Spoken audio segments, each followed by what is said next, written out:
আজকে আপনারা সবাইকে আমি আবার আমন্ত্রণ জানাইলাম ইসলামিক লাইফস্টাইল। আজকের অনুষ্ঠান আমরা এমন এক গেস্ট লইয়া করলাম, আপনারা সবাই চিনেন এই গেস্টরে, আপনার কাছে অপরিচিত নয়। He's been working with the community force since 1979 when he came to England. তার একজন আসলে একাডেমিক, একজন লেখক, একজন ইসলামিক গবেষক। Parenting course, many books on parenting he's wrote. He was ex-chair of East London Mosque for 12 years. নানান charity অ্যাক্টিভিটিসের সাথে involved. At the same time, he still writes এবং এখনও কোরআন নিয়ে গবেষণা, কোরআন নিয়ে আলোচনা, কোরআন নিয়ে। So he is none other than Dr. Abdul Bari is with us. Welcome to the show. Assalamu alaikum. Wa alaikum assalam. আজকে আপনার সাথে আমরা একটু আলাপ করতে চাই হযরত মুহাম্মদ মুস্তাফা সাল্লাল্লাহু আলাইহি ওয়াসাল্লাম সম্পর্কে। আপনার কাছে প্রথম প্রশ্ন হলো যে নবী মুহাম্মদ মুস্তাফা সাল্লাল্লাহু আলাইহি ওয়াসাল্লাম কিভাবে আমাদের মতো সাধারণ মানুষ ছিলেন, না তিনি কোনো স্পেশাল মানব জাতি ছিলেন, সামথিং কি ছিলেন তিনি? রাসূল পাক সাল্লাল্লাহু আলাইহি ওয়াসাল্লাম যাকে বলা হয় রাহমাতুল লিল আলামিন, বলা হয় মানে আল কোরআন তাকে আল্লাহ তাআলা বলেছেন রাহমাতুল লিল আলামিন।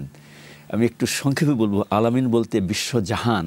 এই বিশ্বজাহানটা কি শুধুমাত্র আমাদের বর্তমান যেটা মাল্টি ইউনিভার্স আছে সেটা, নাকি এর উপরে যে 7টা হেভেন আছে যেটাকে আল্লাহ তাআলা বলেছেন, এটা একটা বিরাট আলোচনা। সমস্ত কিছু আল্লাহ তাআলা তৈরি করেছেন এবং রাসূল পাক সাল্লাল্লাহু আলাইহি ওয়াসাল্লামকে বলেছেন রাহমাতুল লিল আলামিন। সেই হিসাবে আমাদের ভুলে যাওয়া ঠিক না যে তিনি আল্লাহর বান্দা এবং তিনি আল্লাহর নবী। তো সেই হিসাবে তিনি অনেক সময় সাধারণ মানুষের মতো ব্যবহার করেছেন স্বাভাবিকভাবে। কোনো একটা জিনিস যখন বলেছেন, সাহাবারা জিজ্ঞাসা করেছেন ইয়া রাসূলুল্লাহ সাল্লাল্লাহু আলাইহি ওয়াসাল্লাম, এটা কি আপনার কথা নাকি আল্লাহর থেকে আসছে? তিনি বলছেন এটা আমার কথা। তাহলে সাহাবারা তার প্রেক্ষিতে অন্য পরামর্শ দিয়েছেন। তার মানে প্রমাণ হয় সাহাবারা জানতেন যে হিউম্যান নবী ইজ নট প্রফেট নবী। একটা একই ব্যক্তির মধ্যে দুইটা সত্তা ছিল আর কি। সেই হিসাবে তিনি আল্লাহর বান্দা এবং রসুল, এটা বলে আমাদের জন্য বেস্ট। আমরা জানি জন্মগতভাবে তিনি মুসলমান ছিলেন না। তার 40 বছর বয়সে আল্লাহ তাআলা তাকে আখেরি নবী হিসাবে স্বীকৃতি দিয়েছেন এবং তিনিই ছিলেন পৃথিবীর প্রথম মুসলমান। এই বিষয়টি আপনি কি একটু বিস্তারিত বলবেন আমাদেরকে? সুবহানাল্লাহ। জন্মগতভাবে কিন্তু আমরা সবাই মুসলমান হিসেবে জন্ম নিয়েছি, এমনকি নন মুসলিম যারা আছে তারাও। একজন মানুষ আদম সন্তান ফিতরতের উপর জন্মগ্রহণ করে, ইসলামের উপর জন্মগ্রহণ করে। বলেছেন সেই হিসাবে রাসূল পাক সাল্লাল্লাহু আলাইহি ওয়াসাল্লামের জন্মটা নিষ্পাপ এবং তিনি সাধারণ মানুষের মতো জন্মগ্রহণ করেছেন। এমন কিছু করেন নাই জন্মের পরে থেকে, বুদ্ধি হওয়ার আগে এবং পরে, যেটা ইসলামের বাইরে যায়। ওই সময়ের মধ্যেও পুরো সমাজ যখন পেগান ছিল, নন মুসলিম ছিল, ইসলামিক প্র্যাকটিস ছিল, he did not violate anything. তার মানে আল্লাহ তাআলা তাকে এভাবেই বড় করেছেন নবী হওয়ার আগে যে তার দ্বারা কোনো পাপ হয় নাই।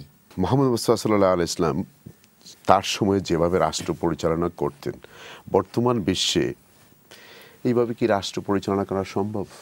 রাষ্ট্র পরিচালনা তো তিনি করেছেন মক্কাতে 13 বছর দাওয়াত দেওয়ার পরে, মদিনাতে যে তিনি রাষ্ট্র পরিচালনা করেছেন আর কি। সুতরাং এটা লাইফের শেষের দিকে হয়েছে। কিন্তু নবুয়তের আগে তার চারিত্রিক যে পরাকাষ্ঠা তিনি দেখিয়েছেন, যার কারণে তাকে আমিন এবং সাদেক উপাধি দেওয়া হয়েছে। যার কারণে কাবাঘর নিয়ে ঝগড়া যখন হলো, হজরে আসওয়াদ এক জায়গা থেকে আরেক জায়গায় নেবে কীভাবে মারামারি কাটাকাটি হওয়ার কথা, তাকে সালিশি নিযুক্ত করা হলো, হিলফুল ফিজুল করলেন। সুতরাং এই প্রেক্ষিতে তিনি নবুয়তের আগে তার মানে চারিত্রিক পরাকাষ্ঠার মাধ্যমে মদিনায় যে একটা জনগোষ্ঠীকে নিয়ে একটা সমাজ তৈরি করেন, রাষ্ট্র তৈরি করেন। সুতরাং রাষ্ট্রটা আসে শেষের দিকে আর কি। প্রথমে মানুষ তৈরি করতে হবে, মানুষের মধ্যে চরিত্র সৃষ্টি করতে হবে, ব্যক্তিগত চরিত্র, পারিবারিক চরিত্র, সামাজিক চরিত্র, এবং এগুলো যখন চরিত্র মোটামুটি একটা স্ট্যাবিলিটি আসে, তখন রাষ্ট্রের কথা আসে। এই সময়ে কি আমরা মানুষ তৈরি করতে পারবো? আমি এটা বলছি না যে রাষ্ট্র তৈরি করার সুযোগ যদি থাকে সেটা বাদ দিয়ে আমরা শুধু মানুষ তৈরি করবো, সেটাও আমি বলছি না। এগুলো ব্যালেন্সিং অ্যাক্ট হতে পারে, সমসাময়িকভাবে হতে পারে, কমপ্লিমেন্টারি হতে পারে। এক এক সমাজের এক এক চিত্র অনুযায়ী আমরা সেই কাজটা করতে পারি। মুহাম্মদ মুস্তাফা সাল্লাল্লাহু আলাইহি ওয়াসাল্লাম তার সময়ে বিবাদমান সমগ্র আরব বিশ্বকে এক কাতারে নিয়ে এসেছেন, কিন্তু তার মৃত্যুর পরে সমগ্র বিশ্বের মুসলমানরা বিভিন্ন দলে বিভক্ত হয়ে গেছেন। মুখে আমরা বলি এক উম্মাহ, বাস্তবতে আসলে তার এক না, এর কারণটা কি? এটাও একটা বিরাট আলোচনা। তিনি তার শত্রুতা করা হয়েছে, ধ্বংস করার চেষ্টা করা হয়েছে, বিষ খাওয়ানোর চেষ্টা করা হয়েছে, ট্রেসারি করে কয়েকটা কবিলা যুদ্ধের ময়দানে তাকে পরাজিত করার চেষ্টা করেছেন। তারপরে তিনি তার মৃত্যুর সময় আরব দেশটাকে একত্রিত করে যান। বিভেদ আসে উসমান রাদিয়াল্লাহু মানে শাহাদাতকে কেন্দ্র করে, এবং সাহাবাদের মধ্যেই বিভেদটা আসে। এটা ছিল রাজনৈতিক বিভেদ, কিন্তু তাদের পরস্পরের মধ্যে ভালোবাসা এবং রাসূল সাল্লাল্লাহু আলাইহি ওয়াসাল্লাম যে চরিত্র সৃষ্টি করে দিয়েছেন সেটা সব ছিল।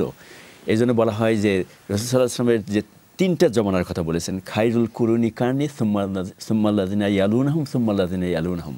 তার সময়কার যে জমানা সেটা হলো সাহাবাদের জমানা।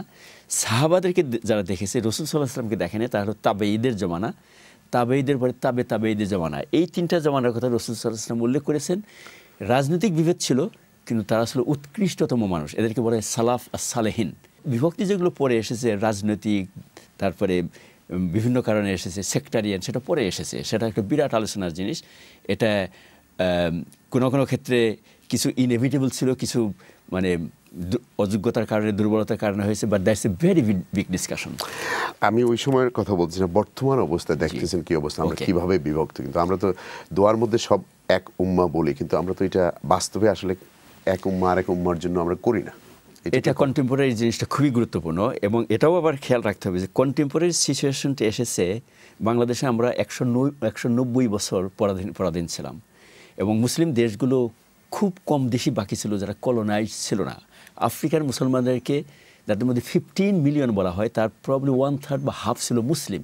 তাদেরকে স্লেভ বানিয়ে আমেরিকায় নিয়ে যাওয়া হয়। এই যে একটা পতন শুরু হওয়ার সময় মুসলমানদেরকে ছড়িয়ে বিচ্ছিন্ন করে ফেলা হয়, কিন্তু এটাকে অজুহাত দেখিয়ে আমরা যদি আমাদের দায়িত্ব পালন না করি, এটাই হলো ভুল।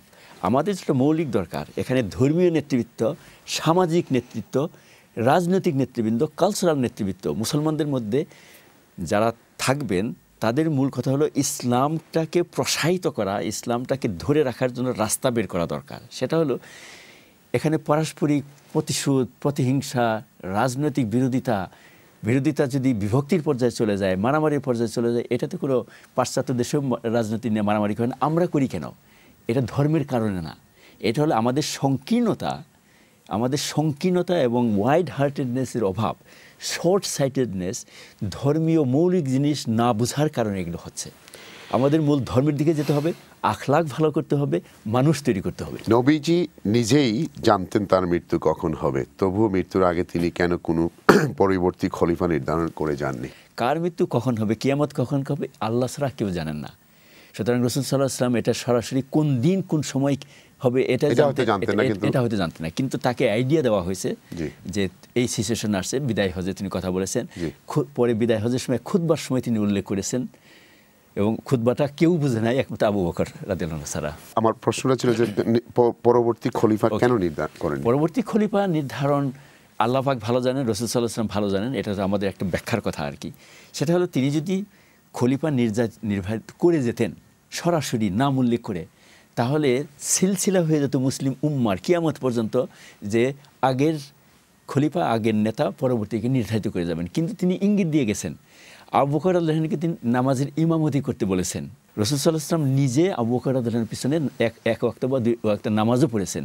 তার মানে সাহাবারা বুঝে নিয়েছে যে হি ইজ দি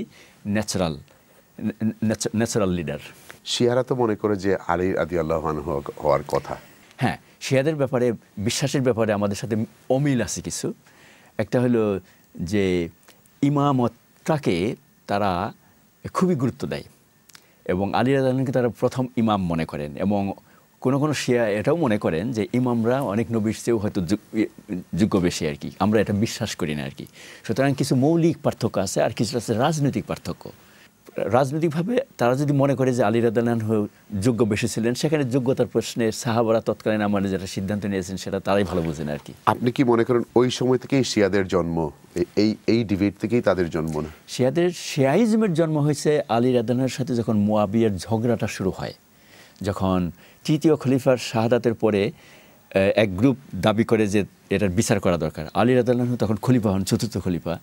তিনি বুঝেন যে এটার বিচার করতে গেলে সমাধান হবে না সহজে। তিনি হিকমা প্রয়োগ করে সমাধান রাস্তা পান না আর কি। ফলে একটা গ্রুপ তার বিরুদ্ধে যুদ্ধ ঘোষণা করে, এবং সেখানে আনফর্চুনেটলি আয়েশা রাদিয়াল্লাহু আনহা একদিকে যায়, আলী রাদিয়াল্লাহু আনহু একদিকে যায়, সেটা রক্তপাত হয় সেখানে, আনফর্চুনেট সেটা। পরবর্তী সময় মুয়াবিয়া রাদিয়াল্লাহু আনহু যখন ক্ষমতায় আসেন তখন তার সাথে ফাইনাল যুদ্ধ হয়। তারপরে যে গ্রুপটা আলী রাদিয়াল্লাহু আনহুকে সমর্থন করে যুদ্ধ করতে এসেছে তারা বলেছে যে মানে মুয়াবিয়ার যুদ্ধ, এখানে ইতিহাস আছে কিছু, কোরআন হাতে নিয়ে প্রতিজ্ঞা করেছে আর কি, যে কোরআন ফরগেট করো, এদিকে হত্যা করে শেষ করো আর কি। প্রায় 10,000 মানুষের মনে হয় হত্যা হয়েছে ওই সময়। পরে যে সমস্ত, কিন্তু আলী রাদিয়াল্লাহু আনহু তো অন্য সাহাবাদেরকে এভাবে হত্যা করতে রাজি হন নাই, ফলে তার সাথে তার সমর্থকদের একটা গ্রুপের সংঘর্ষ হয় আর কি, মানে মতানৈক্য হয় আর কি।